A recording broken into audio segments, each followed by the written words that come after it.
The Meaning of Death. Chapter 8 of Elementary Theosophy by a student of Katherine Tingley, published in 1907, read by Dave Marsland of Cardiff Theosophical Society. The meaning of death. What then is death according to Theosophy? It is not at all the horror that the world has made it. It is the passage of the soul into its own nature for rest. In life, it has permitted itself to become, as it were, of the nature of the body. If it has had joys, it has had pains that far outweigh pains of the body and pains of the mind. It needs rest from all these and from struggle. Though it came from the divine and is divine, in the case of the great majority, it has never yet recognized that. It goes to the temporary rest and sleep of death with all its purer earth memories clustering around it, and of these it fashions its unclouded and beautiful dream. The divine law shows itself at its tenderest to the dead. But the sleep does not come at once. After the eyes have closed for the last time, after pulse and breath have stopped, life lingers long. And in those first hours, while the brain is yielding up its stores and the soul is watching every detail of the now closed life pass again before it, there should be silence and peace in the death chamber. Loving thought, yes, that helps, but passionately expressed and selfish grief is felt by the soul as a disturbance hindering its work. For as memory is unpicked to its last fibre, the soul is learning, noting in the clear light where it failed, where it sinned, where it achieved victory in the hard life battle with the thronging lower impulses. Not till this is done, till the wheat has been garnered, is that life really over. But at last there is change. A sleep begins whose dreams are unclouded by anything evil, anything painful.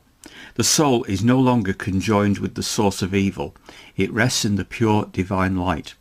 That's why death is in nature's programme, that the soul may rest and progress. And whilst it rests, it is out of touch, mercifully, with life on earth. It can neither be reached by word or thought, nor can it break its rest to communicate with those on earth. Nevertheless, there is one line of communication both ways. The pure current of love from those on earth does reach it, touches and enters a dream, and makes it more living.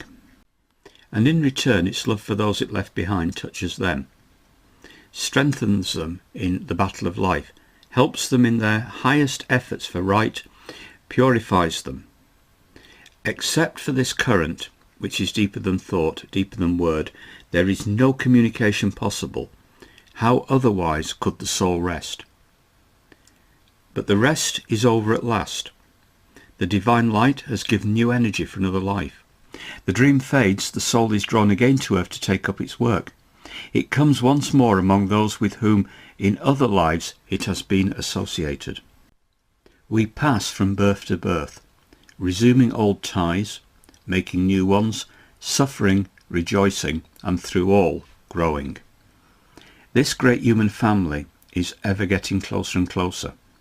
As a man will find some old acquaintance unexpectedly in passing through some foreign city, so, it may be, there is already hardly a spot on earth where any one of us could incarnate and not find some he had known in other lives. But there are many hates still to wear out between man and man. Every one of us has much to overcome in our own nature, but we move. We can see that life will not always be as now. Sometime there will be comradeship universal, and all men will have awakened to their divinity.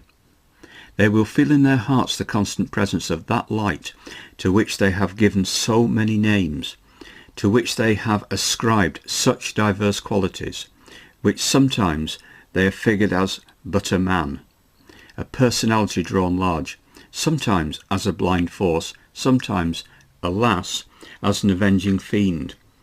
It will be the more really a presence to them, the more really an ever-active inspiration, the more they understand that in its fullness it is beyond human imagining and description. They will be content to worship at the point where thought ceases, from that worship gaining perception of the reason and goal of human life. From it comes man's soul, to it returns that soul, yet never more to lose in it the individuality that is the thread of each man's series of existences.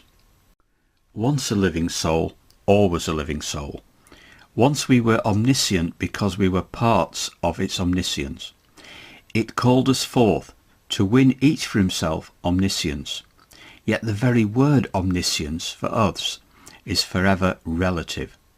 When we have learned one nature, which is its robe, and tasted to the full the beauty of that knowledge, another and higher and richer will be ready for our eyes. Unhappiness and pain were no part of the programme.